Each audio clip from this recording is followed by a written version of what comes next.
Bonjour, nous sommes 4 étudiants de l'UTBM en ergonomie, design et ingénierie mécanique. Nous allons vous présenter notre projet Cuisine et Robot. Suivez-nous.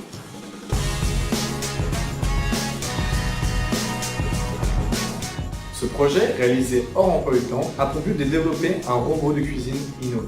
Ce qui est innovant dans notre robot, c'est qu'il peut chauffer une préparation en se servant directement de la chaleur présente dans la cuisine, à savoir des plaques de cuisson à induction ou à gaz.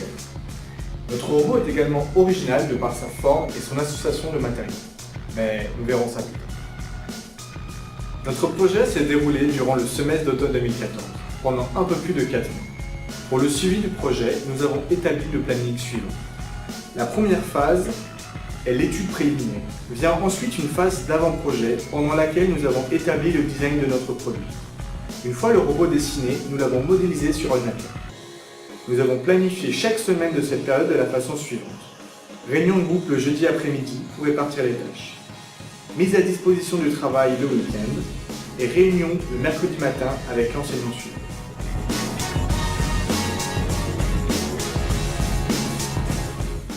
La première grande étape de notre projet a été la collecte d'informations. À travers des recherches bibliographiques, nous nous sommes documentés sur les brevets et les notices d'utilisation et réparation de robots existants. Nous avons comparé les principaux produits présents sur le marché à l'aide d'un benchmark. Pour comprendre davantage le fonctionnement des robots pâtissiers, nous avons également démonté 2 modèles de marques et d'époques distinctes.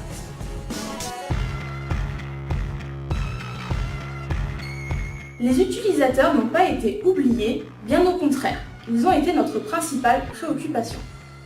Et pour mieux les cerner, ainsi que leurs besoins, nous les avons laissés s'exprimer via un questionnaire en ligne.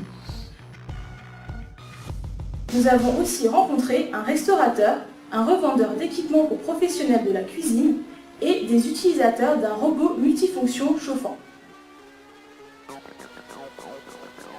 L'ensemble des informations recueillies nous a permis de définir le cahier des charges de notre futur produit. Notre robot doit être robuste, simple à utiliser et doit se démarquer de la concurrence. Une fois le cahier des charges mis en place, nous avons entamé la phase de recherche. Afin d'obtenir un maximum d'idées, nous avons commencé par un nuage de mots et des planches de tendance sur l'univers de la cuisine, les matériaux, le design et les utilisateurs. Viennent alors les recherches de principe, l'architecture et le style, que ce soit au crayon, au stylo ou au marqueur. L'objectif de cette étape est de mettre sur papier un maximum d'idées. Chacun de nous a ensuite associé différentes idées pour former un concept.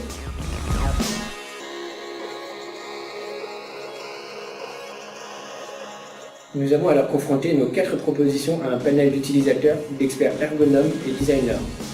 L'ensemble des critiques a été pris en compte, ce qui nous a mené à retenir l'architecture du premier robot, l'esthétique du deuxième et certains éléments techniques des 2 derniers. À ce stade du projet, nous nous sommes consacrés entièrement au prototype final de notre produit. Nous avons peaufiné chaque détail du robot en proposant plusieurs solutions que nous avons triées au fur et à mesure que le projet avançait. Lorsque nos dessins étaient suffisamment précis, nous avons modélisé en CAO notre robot, pièce par pièce. Les pièces issues du commerce ont été téléchargées via des banques de données CAO. Dans le but de valoriser notre conception, nous avons établi un dossier de mise en plan contenant une vue d'ensemble, un éclaté, ainsi que les plans détaillés des composants fabriqués. Comme nous aidons dans cette phase de conception, nous avons réalisé une maquette en carton à l'échelle 1 et nous avons pu tester notre robot sur une plateforme de réalité virtuelle.